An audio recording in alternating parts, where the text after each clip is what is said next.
Good afternoon, everyone. My name is Christine Hubbard, and I am very pleased to welcome you to this, I think by now, 6th or 7th edition of our Gaza Excellence Talks, high-level scientific webinars with and for Gaza, and in the general belief that science is universal.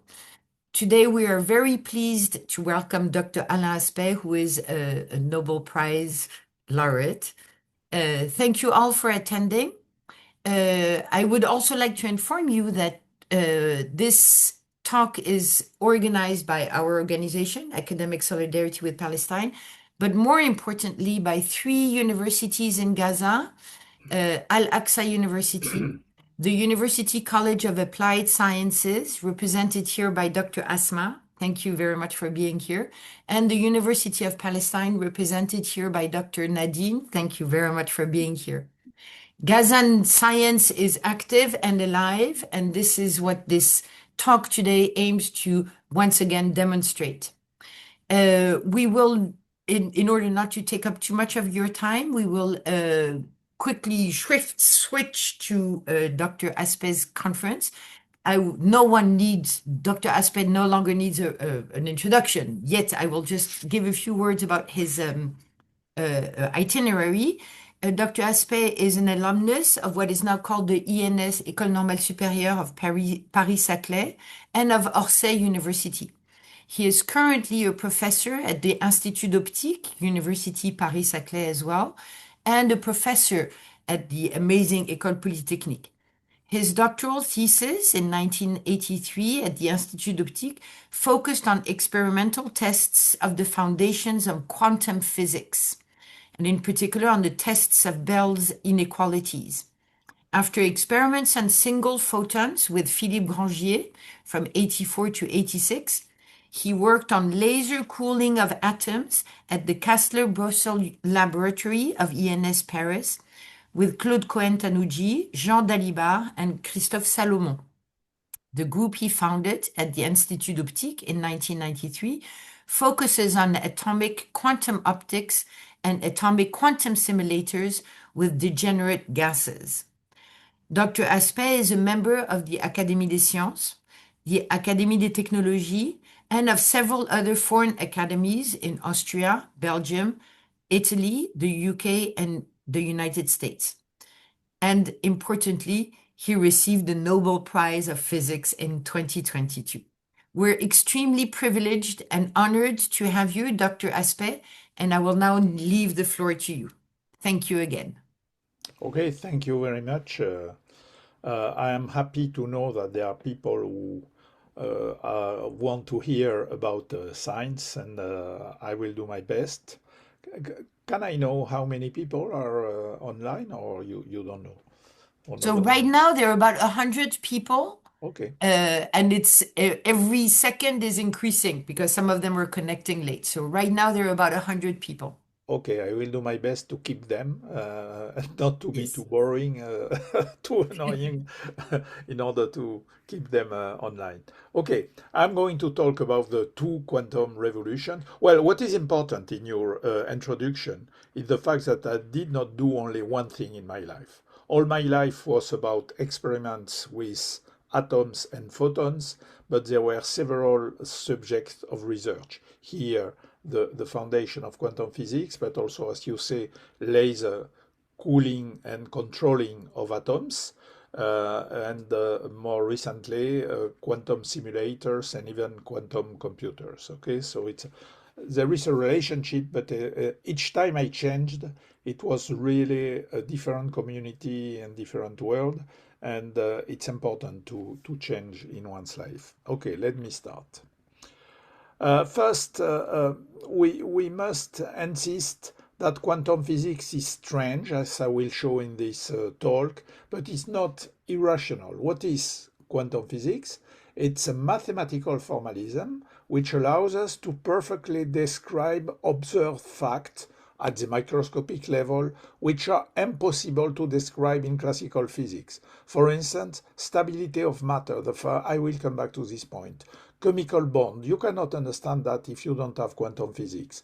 Matter-light interaction, you need quantum physics. And of course, surprising phenomena like superconductivity, superfluidity, if you don't have quantum physics, you cannot even, you have no idea of how it works. So first, it's a mathematical formalism which allows you to perfectly describe phenomena which have been observed. Then this formalism also allows you to predict new phenomena and then you predict something, you go to the lab and you observe it. Example, entanglement. The entanglement I have observed in the lab was predicted by the equations. So you see this a sign of a good theory. A good theory not only renders an account of what you know already, but it also allows you to say, if the theory is good, and if I go to the lab, this is what I should observe that nobody has observed yet. And this mathematical formalism has also allowed people to invent new devices, transistors, laser, and integrated circuits, which have changed our society. The problem with quantum physics is that there is no simple image to represent the formalism in our usual space, in the three-dimensional space where we live. This is what makes quantum physics strange. You will see examples of that in the following. Of course, you should be careful that some people draw nonsense consequences from the fact that quantum mechanics is strange.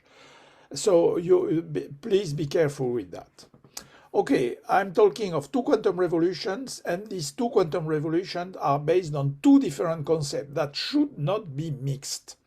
Wave-particle duality, which is about a single particle. You can have many times a single particle, but wave-particle duality is about each single particle. It was discovered by Einstein about light. In 1909, Einstein, who had introduced the concept of photon, which is a particle of light, but who also known about the fact that many optics phenomena demand wave to explain, introduced the idea of wave-particle duality, 1909. Then 14 years later, Louis de Broglie, the Frenchman, introduced a similar concept, but for matter. If you take an electron, which is a particle, you must also attribute to it and represent it with a wave. So you say light, we know that it is a wave, we must introduce photons, and matter, we know that it is particles, we must introduce wave. This is wave-particle duality. So, and this led to the first quantum revolution. I will elaborate a little more on that. Then in 1935, Einstein, Podolsky, and Rosen began to discuss a state of two particles.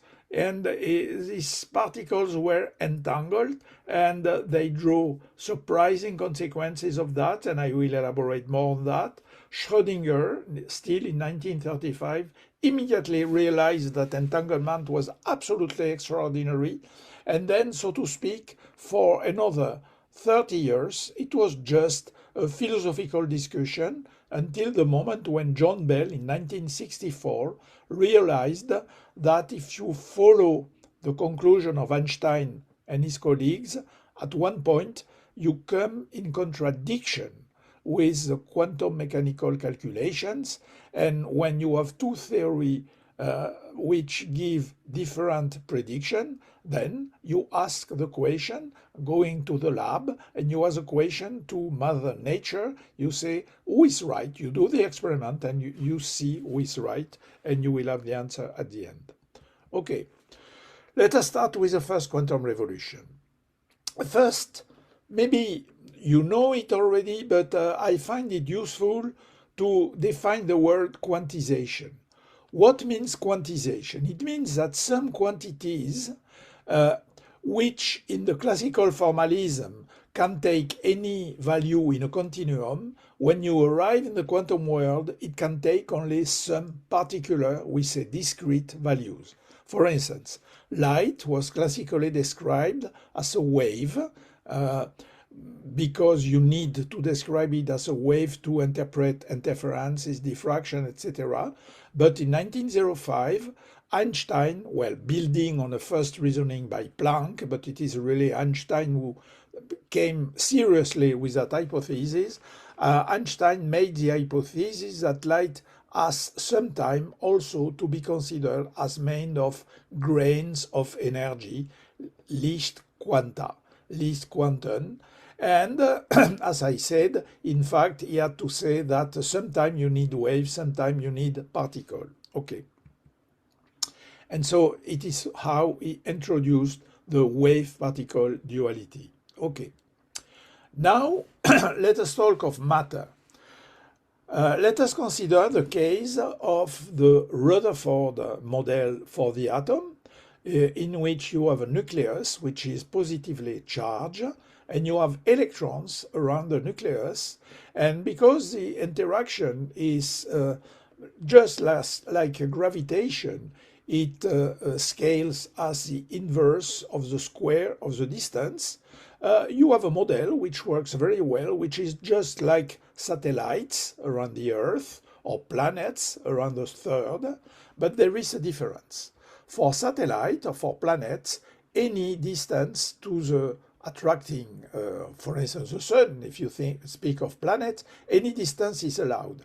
But in the atomic model, we know since Niels Bohr, 1913, that only certain precise orbits are permitted, okay?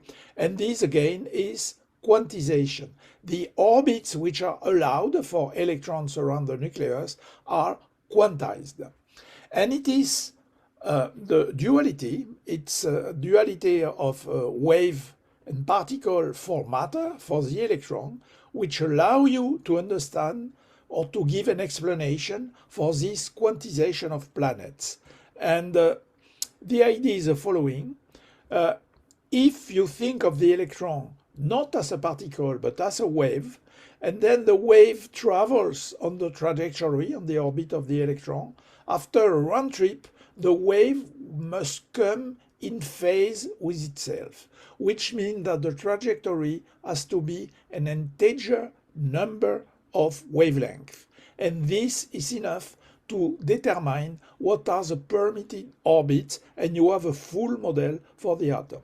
And you know, the story is interesting because in 1913, Bohr came with a quantization rule, which, so to speak, from the blue sky. Okay, he just invented it and it worked. But in 1923, de Broglie came with this idea that if you represent the electron by a wave, then you have the Bohr condition saying which are the permitted orbits. And of course, the reason why the Bohr condition added to the Rutherford atom was convincing. It was because from this description you can predict what are the exact wavelengths that you obtain if you excite hydrogen atoms, and it worked beautifully. In other words, the wavelengths you calculate from this model is exactly what you observe in the lab. Once again, in physics, at the end of the day, it is the experiments which tell you if a theory is good or not.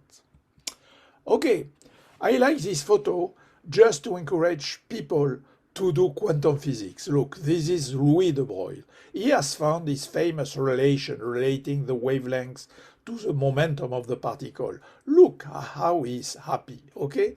And this is Schrödinger. He has found the famous Schrödinger equation, which allows one to describe in detail the waves introduced by de Broglie, which is written here just to show off, but you don't need to know it. Well, if you know it, it's perfect. And so he is very happy. He has found the wave equation. He is happy. So you see, quantum physics make people happy. I am happy also that I've been working in quantum physics for all my life. You know, when I speak of quantum physics, usually I smile, except when I concentrate very much, but that's okay.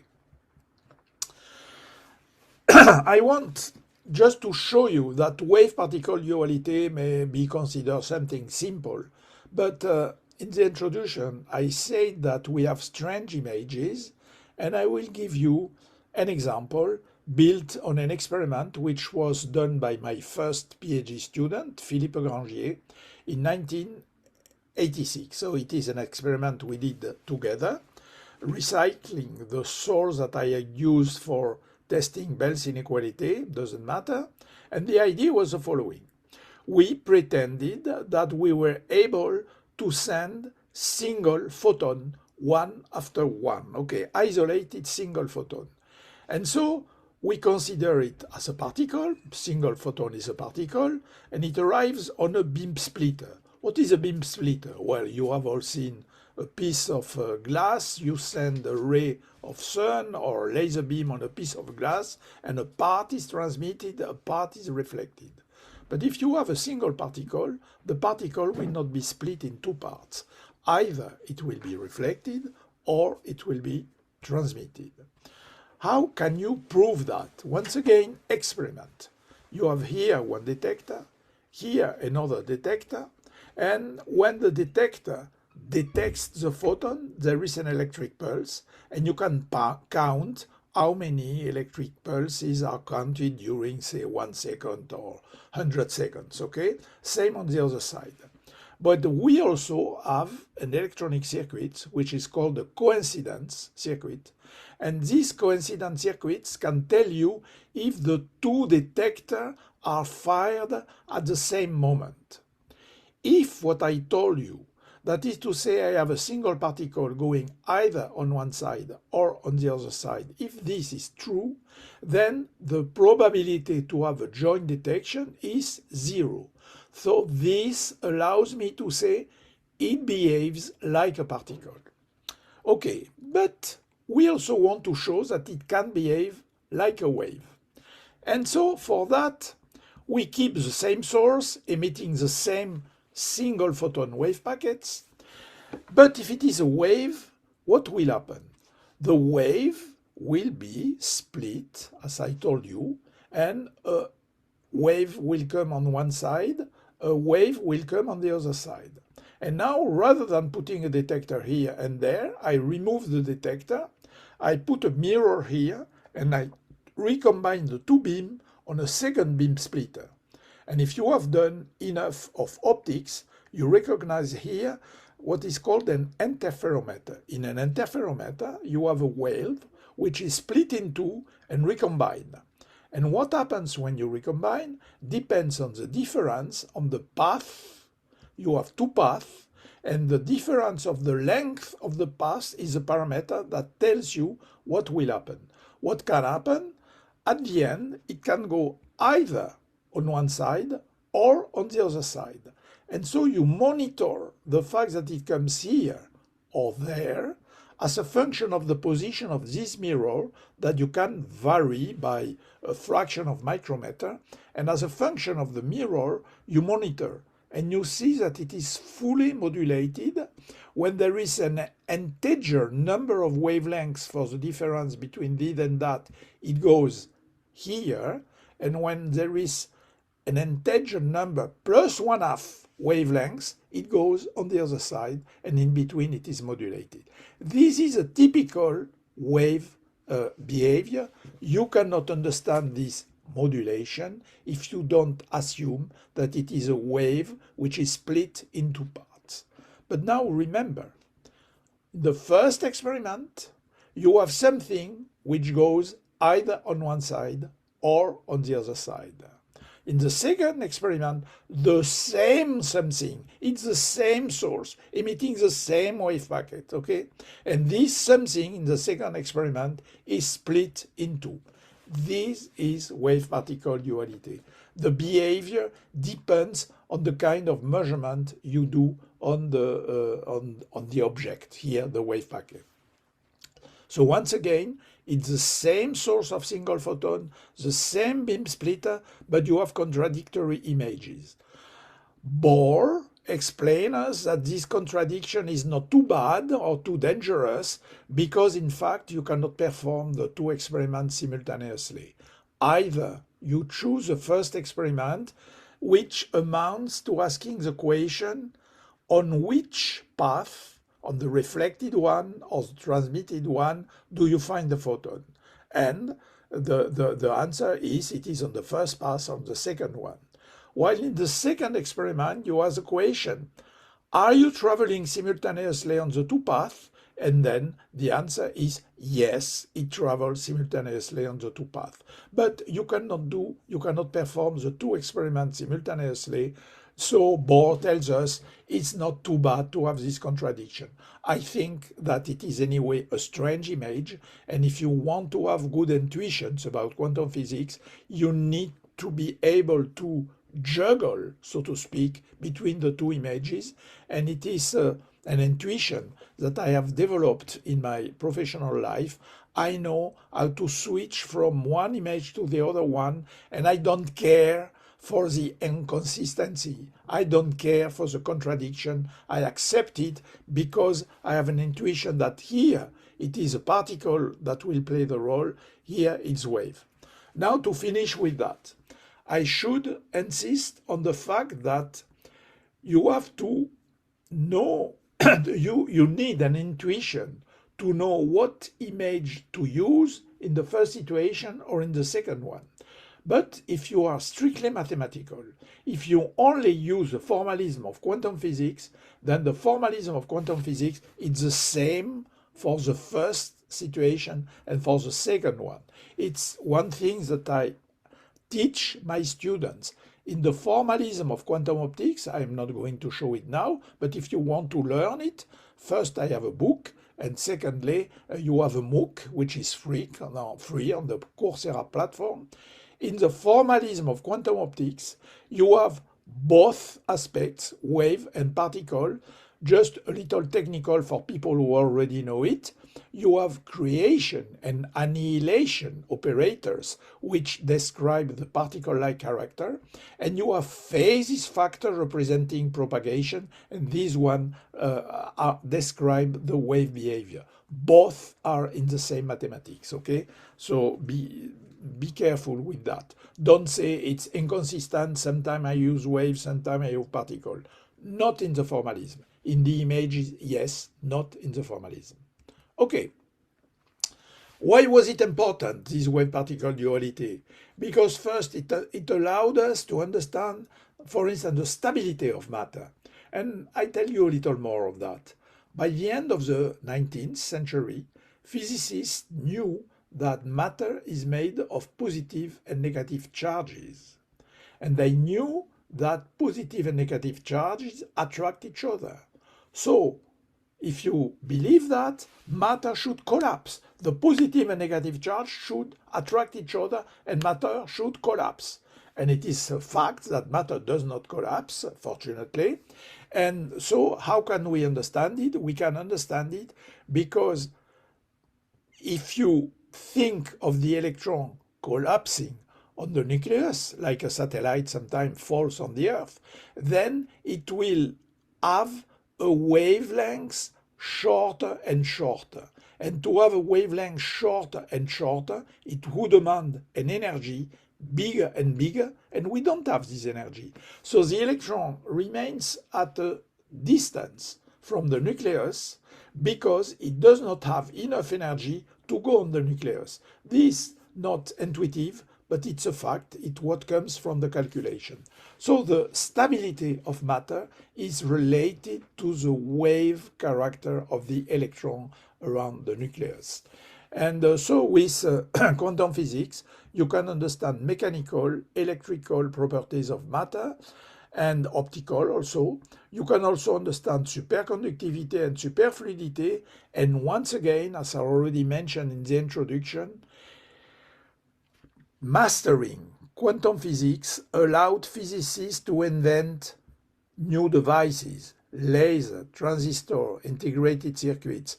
Don't believe that it is a young guy in a garage, maybe in California or elsewhere, who invent laser and transistor integrated circuits. It was the best physicist of the time trying to describe the motion of electric charges in matter, which invented transistor, and they got Nobel Prizes for that. Same for laser, same for integrated circuit. And when you have, this was the first transistor, Now you have thousands and even millions of transistors on an integrated circuit. And if you combine it with laser beam, which allow you to transport information in optical fibers, you have the information and communication society. And so the first quantum revolution was first conceptual, wave-particle duality, scientific, understanding matter and interaction between light and matter, and finally technological, and it changed the society.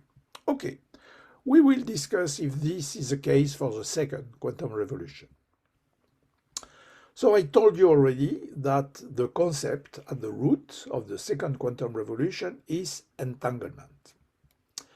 Entanglement, I will do my best to explain it on photons, because the experiments have been done with photons, so better start with photons. So here you have a photon going to the left, you have another photon going to the right, and you are going to do measurement of polarization. What is polarization? You know that light is an electromagnetic wave, and an electromagnetic wave has an electric field vibrating perpendicular to the propagation. So you have an electric field vibrating perpendicularly to the direction of propagation. So because it's perpendicular, you see that it can have any direction in the plane, perpendicular, and the plane where it is vibrating is called the polarization plane. Now, you want to measure polarization. And for that, you have devices which are called polarization splitter. They can be made with some special crystals, birefringent crystals, or there are also now modern way to make, we call it polarization splitter. And what does a polarization splitter do? It has an axis for measurement of polarization, and if light is polarized along these axes, it exits in channel +1. If it is polarized perpendicular to the polarization axis, it exists on the -1 channel corresponding to this perpendicular polarization. Now, if a beam is polarized at an angle with A, which is neither 0 nor 90 degrees, what happens? A fraction of the beam will go in this channel, and another fraction of the beam will go in that other channel. But you see, these exits are quantized, and if you have a single photon, the single photon will not be split in a fraction of a photon here and a fraction of a photon here. What will happen is that the photon either will go up in channel +1 or will go down in channel -1. Once again, this is quantization.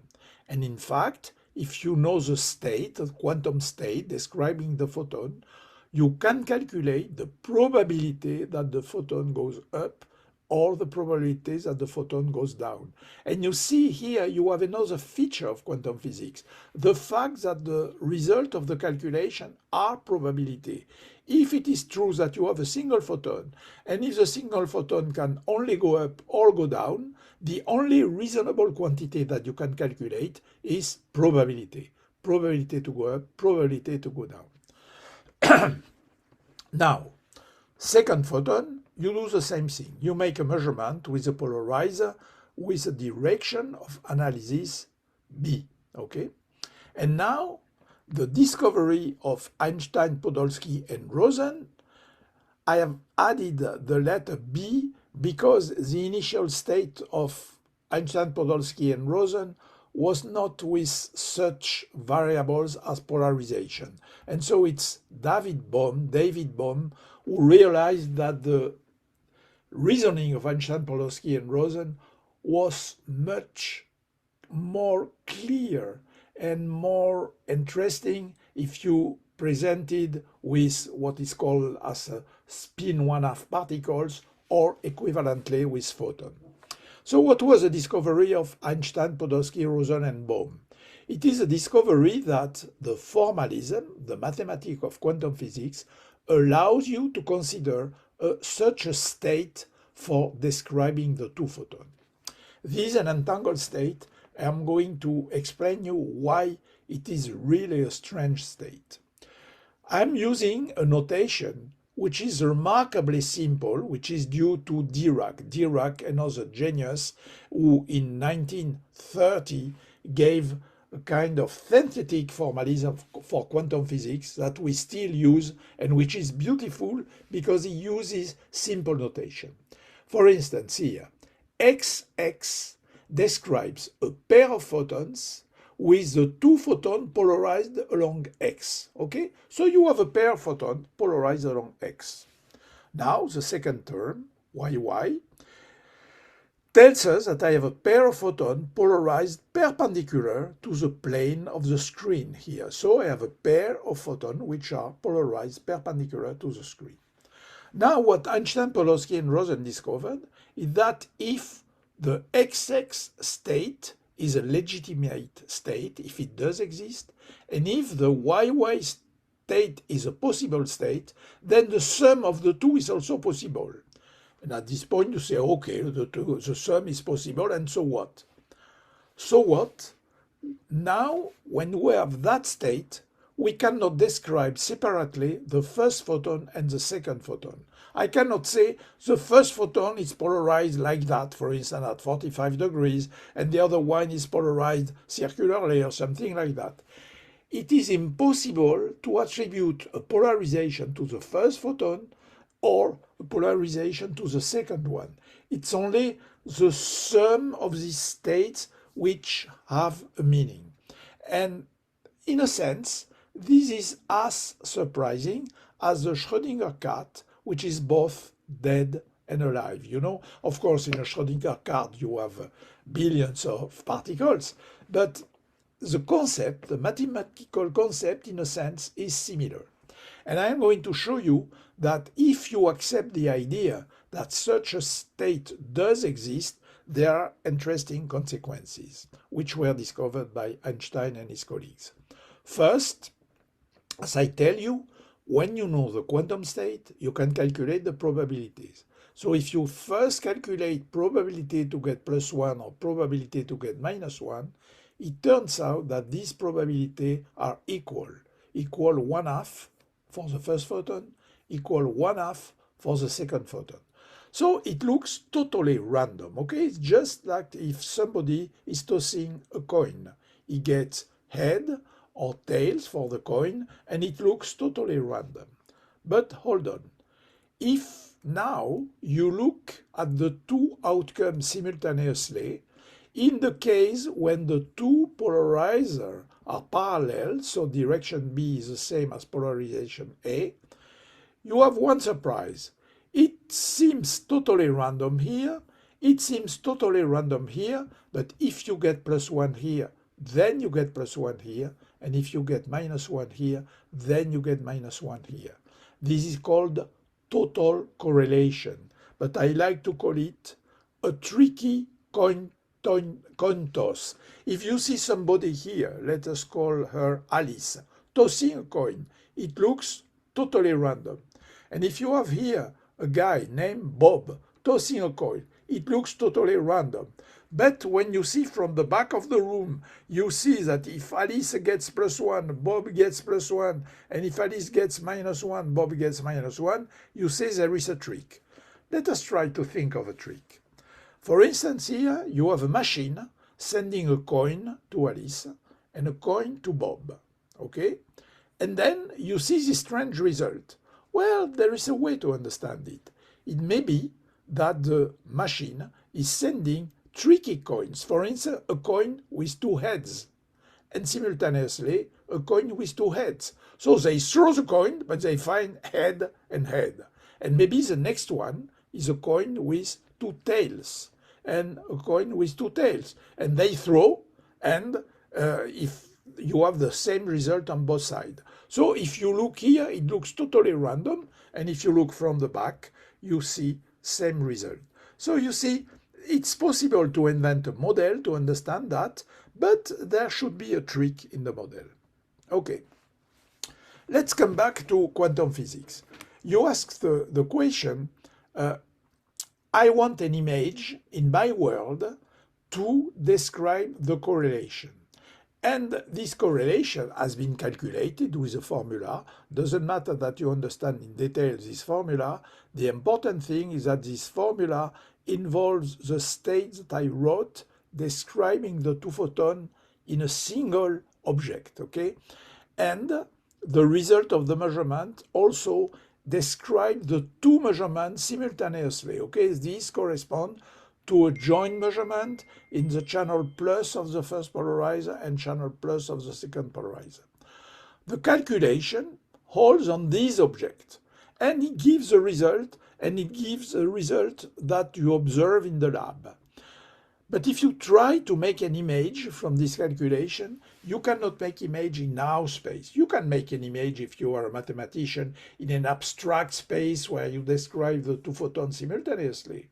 But you know, at the end of the day, my experiment is not done in an abstract space. It's done in my lab. In my lab, I have a source, I have a detector at 6 meters on one side, 6 meters on the other side, and I want an image in my lab. And I like very much this sentence by a theoretician of quantum optics who was strongly in favor of the Copenhagen interpretation and absolutely orthodox. Anyway, he writes in his book, quantum phenomena do not occur in a Hilbert space. They occur in a laboratory. So I want an image in my space.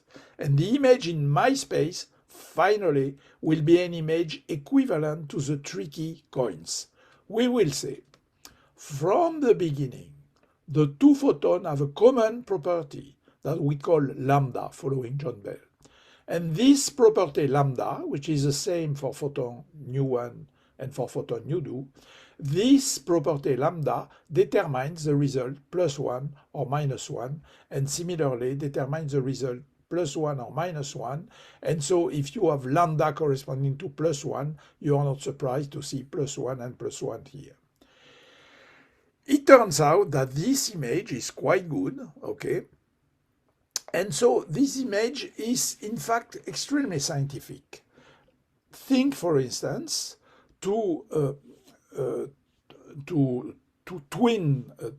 how do you call it? Real twins, okay, twin brother or twin sisters, okay, who have the same chromosome. Before biologists knew about chromosomes, they had concluded there was something like chromosomes to explain the fact that both twins have the same color for eyes, same color for hair. Maybe if one has some disease, the other one has the same disease, etc. So the fact that when you have a correlation between distinct objects, the fact that you have a correlation really can be easily interpreted by invoking a common parameter. Here, the common parameter is lambda. This lambda is called sometimes a supplementary parameter or hidden variable because it comes in addition to the formalism of quantum optics. This parameter is not included when you write the state vector xx plus yy. It is not included in that. It's something that you add. And so, for this reason, Bohr disagreed with the conclusion of Einstein that you must add new parameters to the formalism of quantum physics. And Bohr thought, mostly because of his intuition, that you cannot add anything. At this point, I must explain something that you should remember. You will hear physicists tell you Bohr replied satisfactorily to Einstein. This is true for wave-particle duality. This is not true for entanglement. I explain. In 1927, in a famous Solvay meeting, Solvay conference, Einstein tried to find a kind of incompleteness in quantum physics by looking at properties of single particles.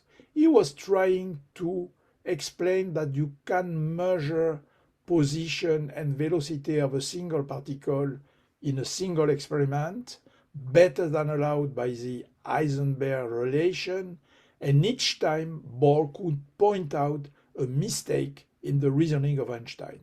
And so for this discussion of 1927, it is true that Bohr replied to Einstein in a satisfactory manner.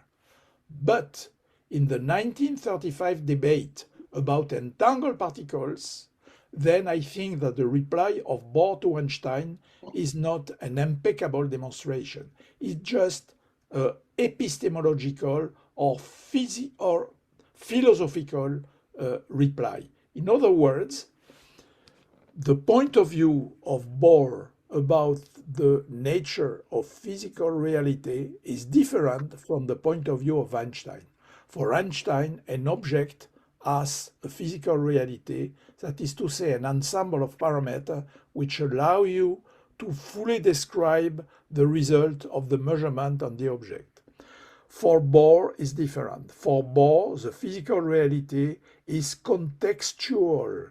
It depends on the kind of measurement you are going to make. The physical reality is not the same if you measure along one direction or if you measure along another direction. And so it's different philosophical, epistemological vision of the world. If you follow the point of view of Einstein, you are convinced by Einstein reasoning. And if you follow the vision of Niels Bohr, you are convinced by Niels Bohr. But you cannot say that Bohr won or that Einstein won at that point. So this is very different from the situation in 1927. Okay. So what will happen?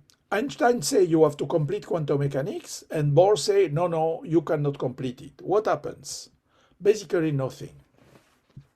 The two great physicists continue to argue. You always hear a famous photograph showing Einstein and Bohr arguing, okay? And nobody is interested by the debate, okay? And so they will die basically with nobody really interested in the debate. Why did not people be interested? First, quantum mechanics was accumulating success, and the point which was important is that there was no disagreement between Einstein and Bohr about the calculation to understand and interpret all these effects, okay? So you are going to the lab, you observe something, you can describe it with the formalism of quantum mechanics, and Bohr and Einstein agree on the formalism. The only point on which they disagree is on the interpretation of the formalism. Well, maybe you have no time to spend to think about interpretation. It's probably the main reason why people did not care very much about this debate. When I say nobody, it's not exactly nobody. A few physicists were interested in the debate, and then there was one physicist who was interested and who found an interesting result. It's John Bell. John Bell thought for years about this debate between Einstein and Bohr, and Bell discovered that if you follow the point of view of Einstein, if you introduce supplementary parameters and you impose to this supplementary parameter to be local, which is exactly the point of view of Einstein, the parameter is in with the photon. Okay, photon U1 has its own physical reality, so its own supplementary parameter. The other one also has its own supplementary parameter that will determine the result of the measurement. What Bell discovered is that such a model cannot reproduce all the quantum prediction. It reproduces almost all the result of the calculation, but not really all of them. And there are some results at different orientation of the polarizers which are not correctly predicted by quantum mechanics. And so now you have a quantitative disagreement between the point of view of Einstein and the point of view of Bohr. And so, once again, what do? You go to the lab, you do an experiment, and you test with, it is the Einstein point of view or the Bohr point of view, which is shown by the experiment, which is vindicated by the experiment. I'm not going to go. So you see, here you have John Bell in front of the scheme of one of the experiments to test Bell's inequalities.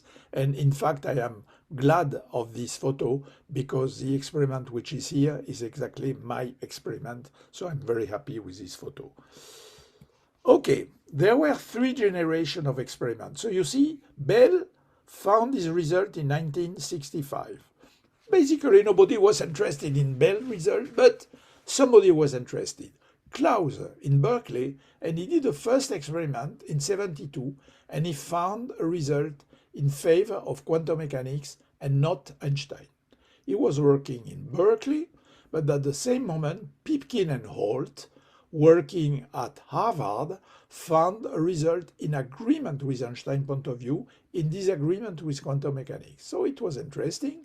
A few years later, Clauser repeated the experiment of Pipkin, which was done with a different atom. This one was done with calcium atom, this one with mercury atom. Clauser repeated the experiment of Pipkin and found quantum mechanics.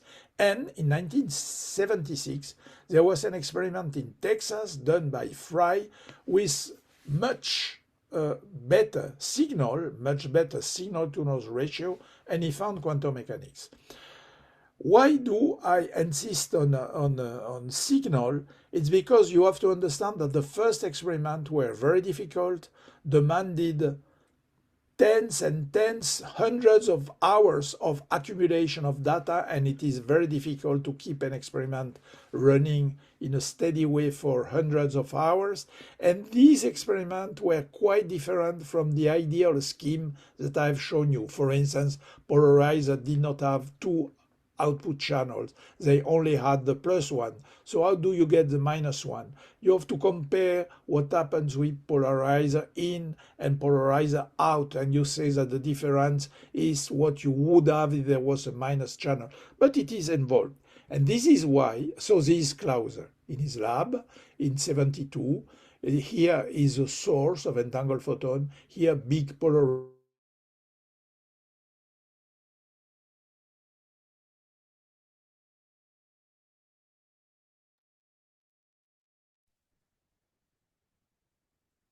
I think Dr. Aspect was cut. Is it only with me, or do others have the same problem? With schemes much closer to the ideal experiment of theorists, okay? And for that, I needed first to develop a source of entangled photon much better than the one of Clauser. It took me 5 years or 4 years to develop that source of entangled photon, but then it was a fantastic source of photon, which for more than 10 years was the best source of entangled photon in the world. And once you have a good source, then you can do beautiful experiment. And though this is what I did, first I did for the first time an experiment with really polarizer giving the result +1 and the result -1. Okay, it was not the case in previous experiment. In previous experiment, they did not have the minus result, so they needed to have plenty of auxiliary calibration. Here, you don't need any auxiliary calibration. You just measure the probability of having +1, +1, -1, -1, plus, minus, and minus, plus. These 4 numbers can be obtained in a single run, and then you immediately have the correlation. Okay. This was a fantastic experiment.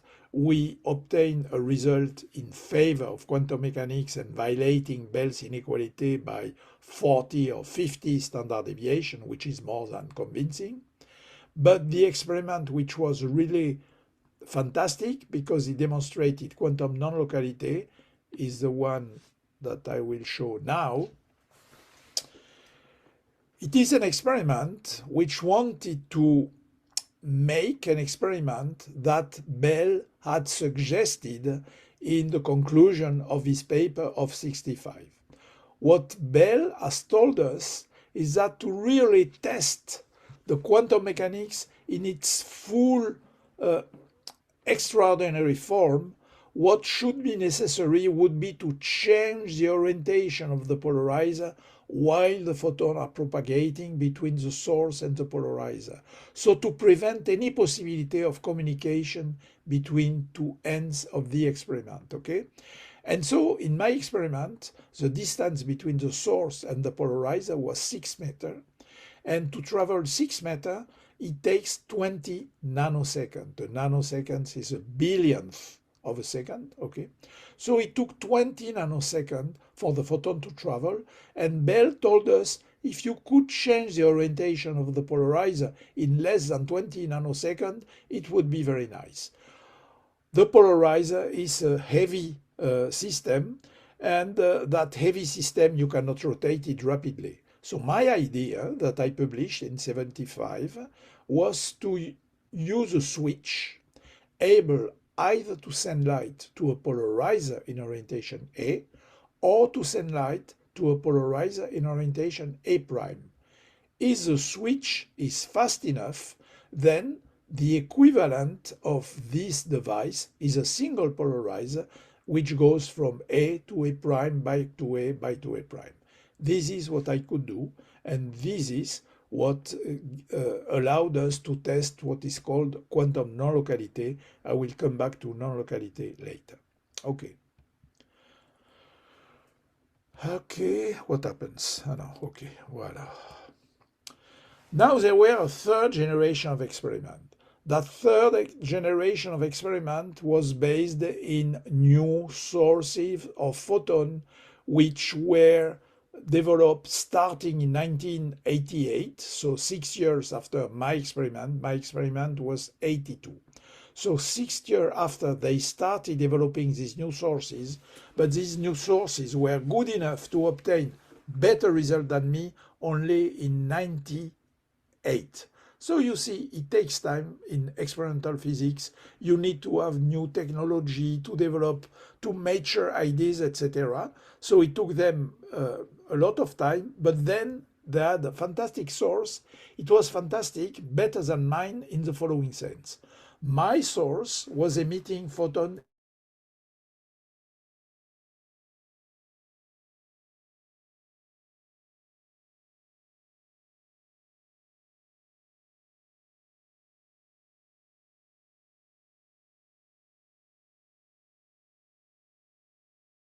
way. For instance, in this experiment, Zeilinger was in Innsbruck at that time at 200 meters of optical fiber, and so he could repeat my experiment, changing the orientation of the polarizer here while the photons were in flight, okay? And he did not need to have a switch like me. So it could repeat our experiment, showing non-locality in a much better way. And another way of using the fact that you can inject the photon in fiber is Nicolas Gisin here in Geneva.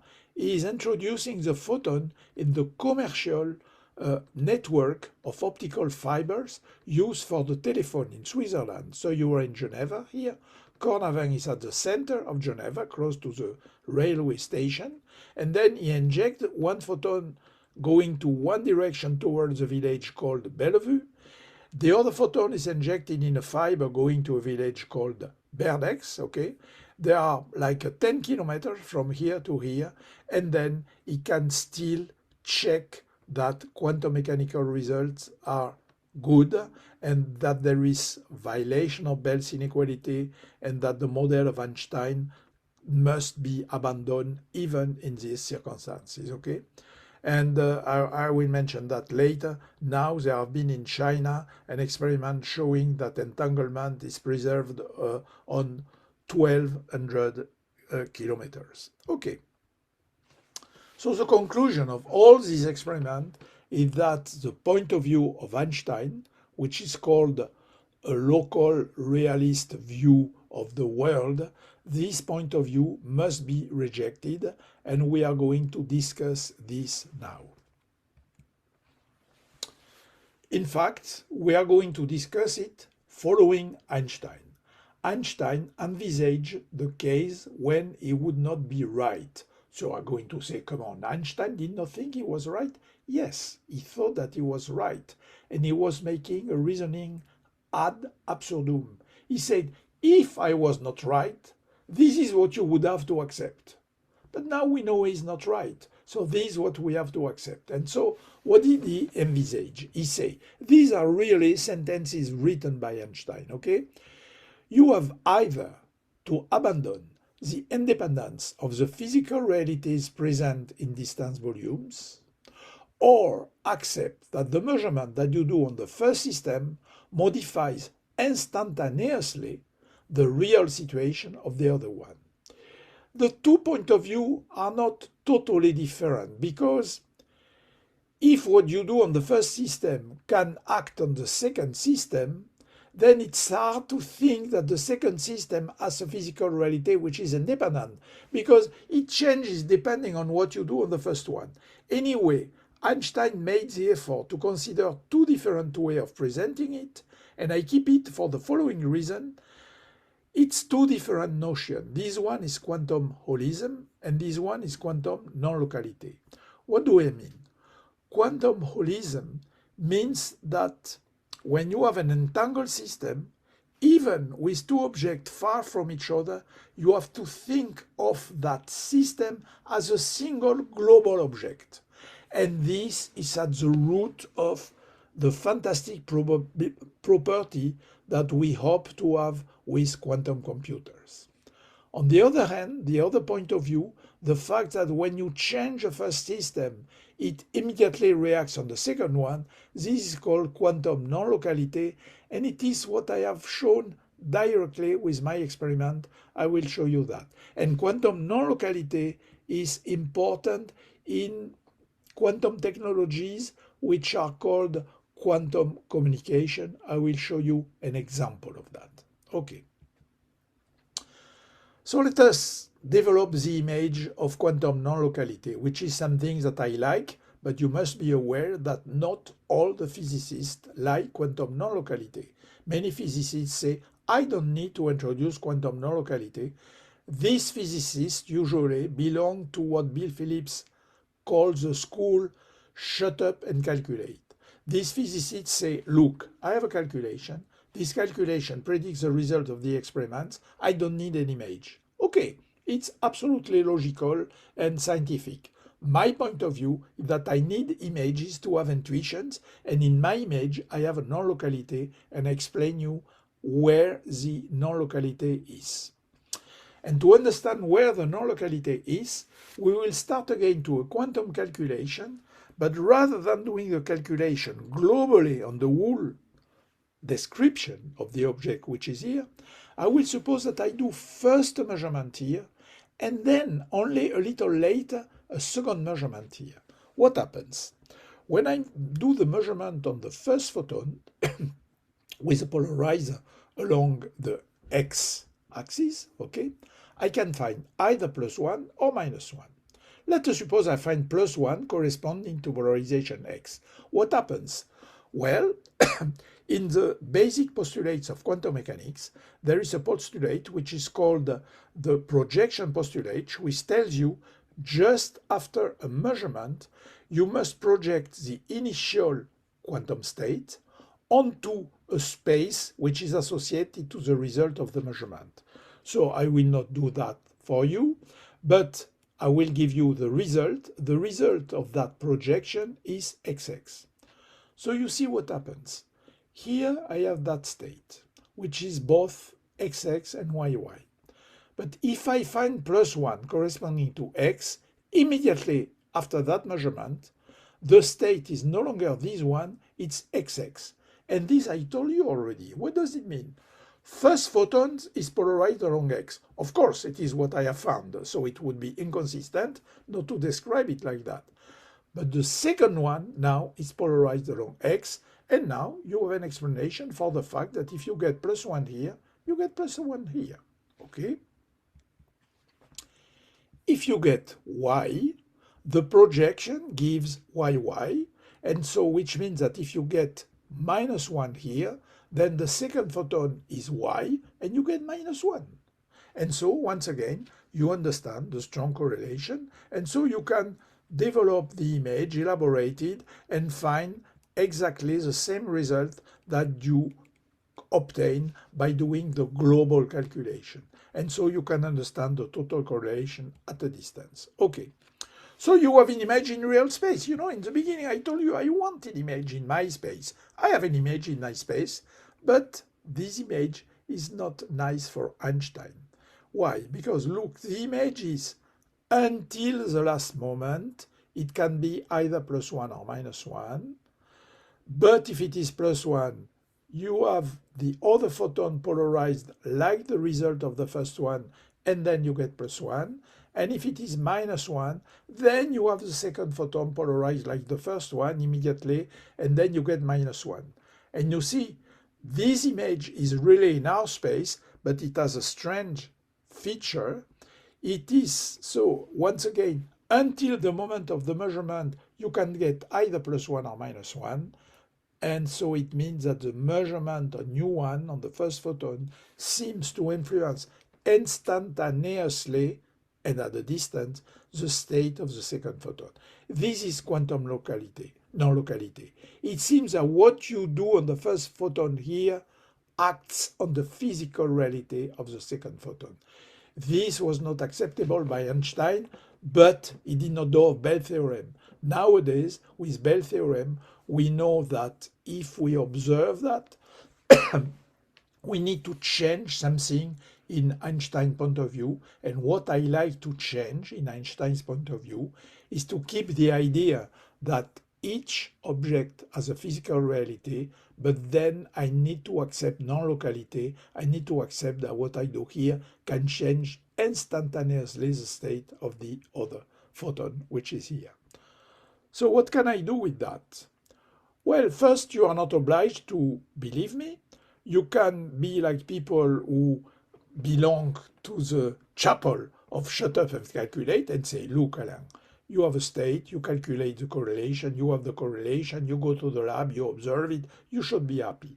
Well, I prefer to have images, and I will show you only one example where the image is very useful to intuitively understand a fantastic feature of quantum communication, and more specifically, quantum cryptography. What is cryptography? Cryptography is the fact that two friends, Alice and Bob, want to share a message. Alice wants to send a message to Bob, and the message must be encoded so that the eavesdropper, so it's called Eve because an eavesdropper is somebody who listens, try to intercept the message, okay, a spy, so to speak, okay. So the eavesdropper would like to decipher the message. And there is a mathematical theorem shown by Claude Shannon, okay, who demonstrates, so there is no quantum physics in that, okay. Where is it? So Claude, where I have not written the name of Claude Shannon, it's a mistake. So Claude Shannon, the inventor of the theory of communication, no quantum, nothing quantum, said, if Alice and Bob have the same random series of 1 and 0, or 1 or -1 as you want, okay? If they are strictly identical, if Alice encodes the message with that, and Bob decode the middle with that, it is absolutely safe under one conclusion. It is safe provided that the message is not longer than this series, the encoding key. Why? Because if you have a long message and you use several times this key, the mathematician who try to decipher the message, you have to know that the people who spy are the cryptographic people, or the cryptograph people are extremely smart mathematicians, and they will be able to find that there are some repetition in the message, and eventually they will be able to decipher. So what you need to do is to distribute to Alice and Bob decoding key which are long enough, and repeat this distribution each time you want to send a new message. Okay, so the question is, how can you distribute safely to Alice and Bob identical series of random results? And the answer, of course, one answer, of course, the answer of Arthur Eckert is use pair of entangled photon. Because remember, here is one of the modern sources of entangled photon. So you inject one in an optical fiber, the other one in another optical fiber. And then Alice and Bob are far away from each other. But they have decided in advance that they will orient their polarizer along different orientation, sometime along A, sometime along A prime, okay? Same for Bob, and sometimes the direction are the same, and sometimes they are different. So they do that, they repeat the experiment many times, and at the end, Alice will tell Bob, in the first try, my orientation was A. And Bob say, oh, B was equal to A, so we can keep the number. In the second case, Alice say, oh, it's still A. Bob say, oh, bad luck, this time I was along B prime. And so they decide they don't use this result.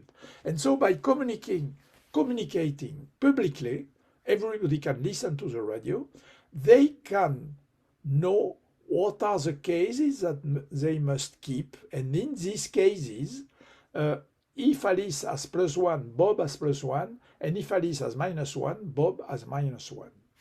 Now, where is the interest of having shown non-locality? Non-locality, so Alice and Bob have two identical cases. Non-locality tells you that until the last moment, it can be as well +1 as -1. So here, there is nothing to spy. So as soon as you accept the idea of non-locality, you understand that the scheme invented by Arthur Eckert is a good scheme. If you don't like that, you do the full calculation. It's a long lines of calculation. At the end, you can show that, you can prove that it is safe. But I like the idea that I can immediately understand what it is safe just by thinking of non-locality, thinking that until the last moment, it's not yet determined if it is +1 or -1. Okay, so this is what is, okay, let me continue. This has been demonstrated by our Chinese friend Jianwei Pan, okay. He has launched a satellite, Mischius. In this satellite, he has a source of entangled photon. The entangled photon travel to one detection station here, one detection station there. The two detection stations are separated by 1,200 kilometers, and he finds the full correlation on both sides when the polarizer have the same direction. So you see, entanglement survives at very large distance, and so you can implement quantum cryptography at such large distances. Okay.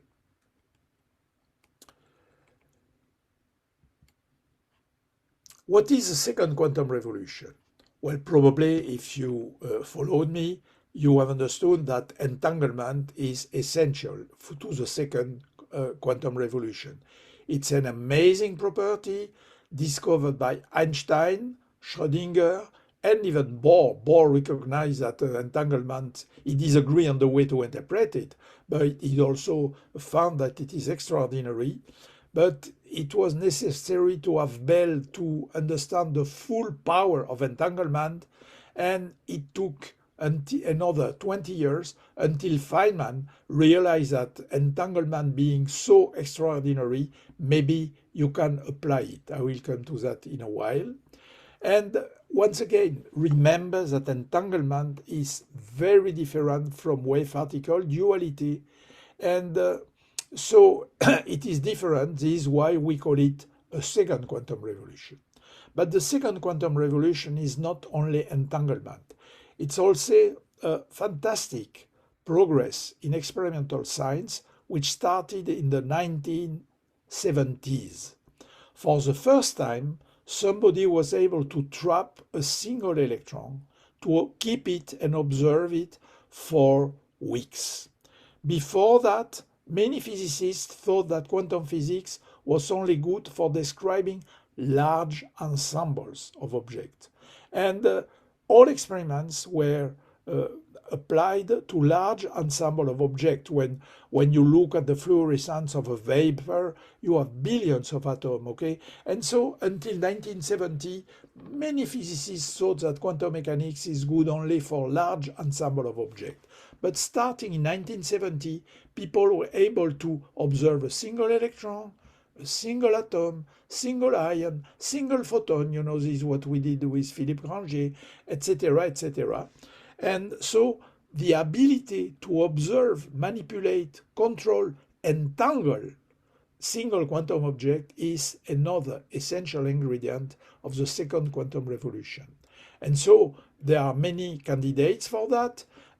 Here you have people looking at ultra-cold atoms individually. You make an image where you can see each atom individually and you can manipulate them. This was Serge Haroche, who was manipulating single photon in a cavity here. This is a 2 photon produced in my source, okay, producing separated pairs of entangled photon. I had one pair of entangled photon, then another one, and when I look at the correlation, I look at the correlation of the 2 photons emitted by the same atom belonging to the same pair. So this is essential. And now you have the subject of the Nobel Prize 2025 using superconducting. People have shown that these superconducting devices have quantum properties, and it is for this reason that John Clark, Michel Devoré, who is French, and John Martinis, who is American, US, this is why they will receive in December, next December, the Nobel Prize. So you see another example of a quantum object that you can manipulate individually, and with it you try to use the fantastic properties of entanglement. So you remember that I told you that for the first quantum revolution, it was first conceptual, then it was scientific, and eventually it was technological. What do we have for the second quantum revolution? There is no doubt that we have a new concept, entanglement, and another concept, manipulating single quantum object. It allows people to understand plenty of features that you observe in the lab, which are related to entanglement, so it's also scientific. The question is it also technological? Well, there are plenty of proposals of quantum technologies and some realization of this quantum technology. First, in quantum communication, I already mentioned quantum cryptography. There is also quantum teleportation, so don't make a mistake. Quantum teleportation is not teleporting Alice to Bob. Quantum teleportation is teleporting a quantum state from here to there, and teleporting the quantum state is very interesting for application in quantum communication. You have the famous quantum computer. Where are we with the quantum computer? By the way, I am one of the co-founders of one startup company trying to build a quantum computer, so I know well what is happening. What is happening? Well, let's say we are in the middle of the river. We have interesting results, but we don't have the final perfect quantum computer. Nobody knows when we will have it. Nobody knows if we will have it one day, but many people try to do it, okay? And there are plenty of efforts in the whole world. So how computer is with neutral atoms.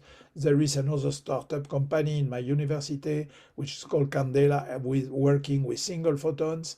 And here you have superconducting devices. Here you have ions. All these are candidates for quantum computer. No one is perfect. But you already have imperfect computers which give interesting results that you cannot get with a classical computer. Finally, quantum metrology, it works. This is a device for measuring gravitation. It was built by, it's a startup, it was built by some of my former PhD students. It's working 24 hours a day, 7 days a week on volcanoes to try to correlate fluctuation of gravitation with the fact that you may have volcanic eruption. If this works, it will be extremely useful. where there are other devices, squeezed light, NV centers, etc., which are used in quantum technology. I have no time to elaborate on that. And so some people ask, will it be a revolution for the society? Obviously, at this moment, it's not yet a revolution for the society, but will it be a revolution for the society? Well, you may have heard of the quantum advantage. And when people speak of the quantum advantage, they think that quantum computing will be more efficient than classical computing. This is one point of view. But I think there is another interesting point of view of the quantum advantage. It may well be that a quantum computer can do the same computation as a classical computer with much less electricity. So quantum advantage could be energetic sobriety, okay? And so this really excites many people. This is why you have so many programs in the whole world. And for instance, nobody will answer with certainty, but many people believe that it is worth trying. So here I just give the example of European Union as a whole program on quantum computing, the French state as a program. You have one in United States. In fact, you have one in many, many states, okay? Then you have the big companies like IBM, Google, Microsoft, Amazon, who spend a lot of money in trying to build a quantum computer. And there is many, many, many startups. So Pascal is the one of which I am a co-founder. Candela is another one working with photon. I belong to their scientific committee. Another one which is in Paris, Alice and Bob. And in many countries, you have a startup society building apparatus which are interesting. Okay. So all this is fascinating perspective, okay? And to finish, I must tell you that when I did the experiment of 1982, the one which granted me a Nobel Prize, I was helped by two engineers who from the beginning had helped me to building my experiment. I starting from scratch in an empty lab in 1975. My source of entangled photon was working in 1979. And then finally in 1982, we did the experiment. And at the moment of the experiment, I enrolled two master students who helped me for doing the measurement and interpreting the data, etc., etc. They were very bright students, and they demonstrated it by later becoming famous scientists. You may know or not know their name, but these are big names in the world of atomic, molecular, and optical physics, Jean Dalibard and Philippe Grangier. So I had a good nose to enroll these young students because they were fantastic physicists. And to finish, I just want to tell you, because people sometimes ask me the question and sometimes they don't dare asking me the question, how do you know that you get a Nobel Prize? And here I have a proof of what is the timing. It is 11:24. I am in a meeting in the Academy of Science, and I receive a short message, okay, from a secretary in my institute telling me there is somebody from Stockholm who wants to speak to you. Do you allow me to give that person your cell phone number? And I know that it is a moment when they announce a Nobel Prize, so of course I ask, yes, of course. And you see, my telephone rings immediately. I go out of the room, and then they tell me, okay, we are glad to tell you that you are one of the laureates this year. There is a short interview, and say, okay, that's the end of the interview, but don't tell anybody because we want to announce this publicly on the web. I say, okay, I don't tell anybody. So I enter back in the room, but of course my colleagues have noticed that something is happening. They have doubts, and they say, okay, what happens? What is the result? And my answer was, the Nobel Committee did not allow me to tell you. So everybody knew. So everybody goes on his computer, cell phone, etc. And at exactly 11:39, the result is announced on the web. It's exactly 15 minutes after there is this phone call to my institute, okay? So you learn it really at the very last moment. You have no idea, no clue that you are going to get the Nobel Prize. But then, of course, 2 months later, on the 10th of December, you receive the prize. And of course, the two students, Jean Dalibard and Philippe Grangier, who had helped me to do the experiment, they were in Stockholm. Unfortunately, I could not invite the two engineers because it was a year just after the COVID and the number of invitations was very limited. But at least I could invite Jean Dalibard and Philippe Grangier. Okay, thank you for listening to me. And now, if I understand well, there will be questions. Thank you so much, dear Alain. This is beautiful, especially the story of how you got the Nobel Prize, which I personally did not get to hear from too many people. Thank you. Well, this is why I say it, because it's not to show off. It's because people want to know. So here you have the proof. 1124, 1139. This is wonderful. true. Thank you so very much. And I find it beautiful the way you also acknowledge your co-workers who Yes. do not have the same recognition, public recognition as you. And I'm very happy that you mentioned them. It's very important. Okay. I will now pass the floor on to Aurélien Drezet, who will launch the debate. We will have a few question and answers, not too long. Thanks again. This was brilliant. And even I, not knowing too much about quantum physics and etc., I thoroughly enjoyed it. So Aurélien Drezet, is up to you now. Okay, so thank you very much. So first, thank you very much for this beautiful talk. And just to say, I'm in Grenoble and a collaborator of Zeilinger, so somebody that you know. Of course. From a PhD. She did her PhD with me. Yeah, exactly. So I'm just to say that we have several questions, and first we'll give you questions about quantum foundations. We have a few questions about that. So I will try to put that in a context. You speak about non-locality and realism in your talk, and also in your recent book about if the translation will be if Einstein unknown, but the book has not been published now, I think. Yeah, well, it has been published already in Spanish, in Portuguese, but for a reason I don't understand, to be published in English, it takes months and months and months, although it is already translated, but I don't know why it takes a lot of time for being in the book stores. So, okay, but it is translated, yes. It is translated in Chinese and in many languages, Turkish. Okay. So soon in English, and so since you are a realist, you say, okay, you want to give a realistic description, an intuitive description of the process. Yes. You present it during your talk, and the question is, Bell was also a realist. Yes. And in his book. I think more or less half of his paper mentioned the work of de Broglie and Bohm, and we have questions about that. Were you never interested into the interpretation of de Broglie and Bohm?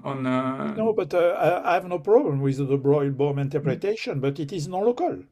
Yes, it's another example of non-locality. Yes, yes. So if you insist on, if you take this particular realistic point of view, this realistic point of view is non-local, and then there is a question of efficiency. The de Broglie-Bohm model theory allows you to describe some simple situation, but it's not very efficient to calculate many things that you have in the lab.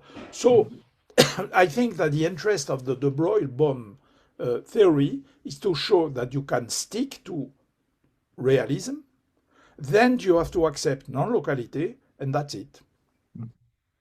Yeah, okay. So it's interesting, but for me, I prefer to have my point of view, which does not rely on the de Broglie-Bohm. It's just, for me, in fact, the physical reality is a quantum state. Psi, for me, is a physical reality. So the question is related to another one. So you don't have a favorite kind of interpretation? Well, I have my Yes, yours. my interpretation, which I don't try to develop because I'm not a philosopher and I don't want to enter in many debates because I don't want to debate. I tell people this is how I do. If you like it, use it, but I don't pretend that it is the good way to do. It's my way. It's useful for me.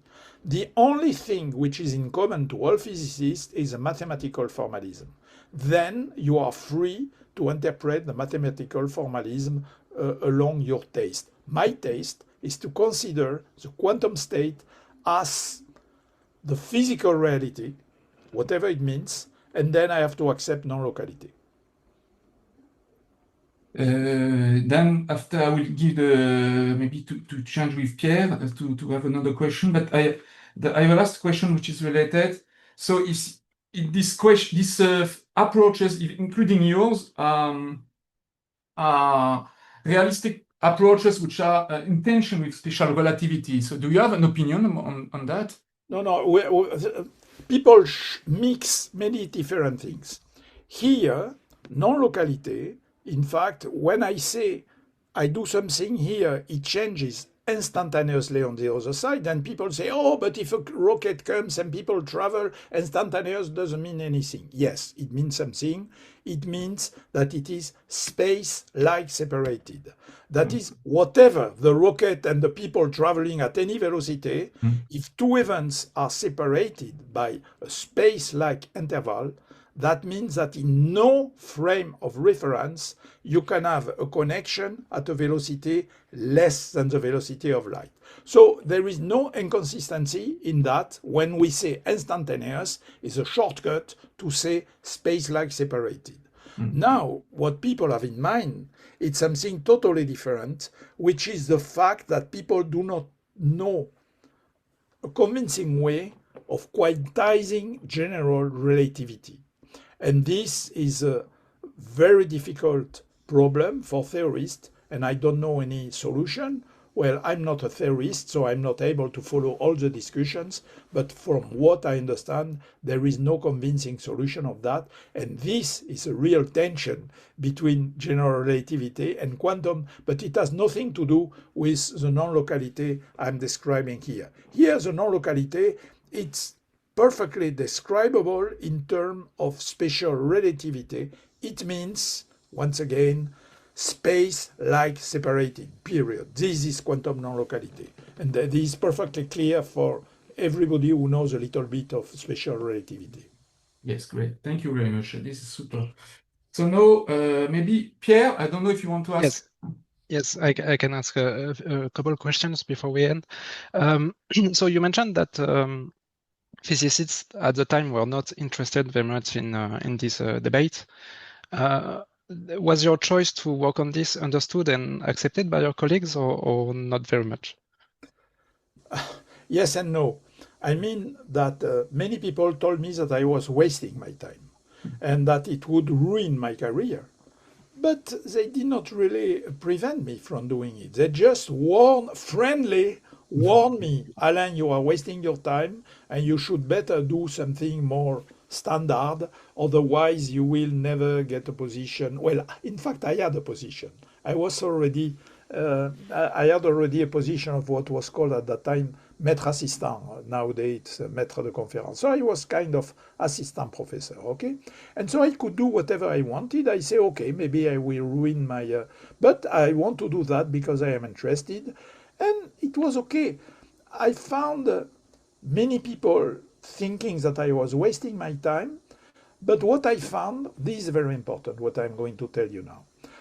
I made big efforts to explain why it was interesting in a simple way, in a kind of the way I presented it today, a little more elaborated. And in 15 minutes, I was able to explain to any open physicist why Bell theorem was important and was interesting. And after 15 minutes, the guy would tell me, but it is true that it is interesting. And I would say, yes, this is why I'm working on it. But the net benefit for me was the following. I was visiting somebody because I needed help to learn technology. You know, I had to learn all the techniques that I use in my experiment. I had to go and learn them in other labs. And once I explained to somebody that it was interesting, that person not only helped me to understand, but even lended me equipment. You know, you always have pieces of equipment who are no longer used in a lab, etc. So in fact, the prejudice was that it was not interesting, but I was able to explain that indeed it was interesting. And so the lesson is everybody who is working on a subject should be able to explain rapidly why the subject is interesting. It seems to me essential. I am a professor. I like teaching, but I think that it is essential from a professional point of view to be able to explain what you are doing. Okay, thank you. One final question from the audience before we conclude. Experimental work today at the edge of what we can currently do is or seems extremely difficult. Yes. Do you have any advice for young experimentalists just beginning their careers if they have similar aspirations to you? Well, nowadays, you can always do simpler experiments, but if you want to address the kind of question now that they address with quantum computer, etc., you really have to go and study in labs which are doing this kind of thing. You cannot start from scratch. You know, I was lucky because when I started, nobody was interested. There was no competition in the world. And so my experiment was sophisticated for the time, but anyway, it's nothing compared to today. So if somebody finds a subject which is unexplored and on which this person has a good idea, he or she can try. But if the person wants to work, for instance, on quantum computing, the only reasonable thing to do is to apply to go and work in a lab where they do quantum computing. As you say, experiments are extremely difficult, and you need to go in a lab where they already have the expertise. Thank you so much, dear Pierre and dear Aurélien, for all these questions from the audience. Dear Alain, there are too many questions, so we would be able to hold you for another 4 hours, but I think we will spare you that. Thank you for this wonderful talk. And I like the fact that you were told that, you're wasting your time. So it's quite a good irony of life. And for all of us who think that we're wasting our times, we might not get the Nobel Prize, but we might still do worthwhile things. Thank you so much, dear Alain. Merci infiniment. C'est magnifique, magnifique à Okay, tous égards. thank you to all of you to keeping interest in science. Voilà. And you kept all the audience. Donc, Really? How ouais. many? How Voilà. many? How Donc many? là, we are at like, tu vois, you lost a few, but it was also quite high level. Donc, tu vois, bravo, quoi. Thank you Okay. so much. Thank you. Bye-bye. I will talk to you later. Thank you so much, Pierre and Aurélien, for accepting to be the respondents. Thank you to the 3 universities in Gaza who are co-organizing this with us. So Al-Aqsa, the University College of Applied Sciences, and the University of Palestine. Science is universal. This is why we're holding these talks. And we thank again Alain Aspect, and we thank all of you who attended. We could get the messages from people from Los Angeles and Jakarta and Morocco and etc., which once again proves that science is universal. Alain, merci. C'était magnifique à tous égards. This talk will be put online very soon. We'll send the link to all of you. And thanks again. Merci, Alain. Okay, was a pleasure. Merci 1000 fois. Bye. Bye bye. Tac, tac.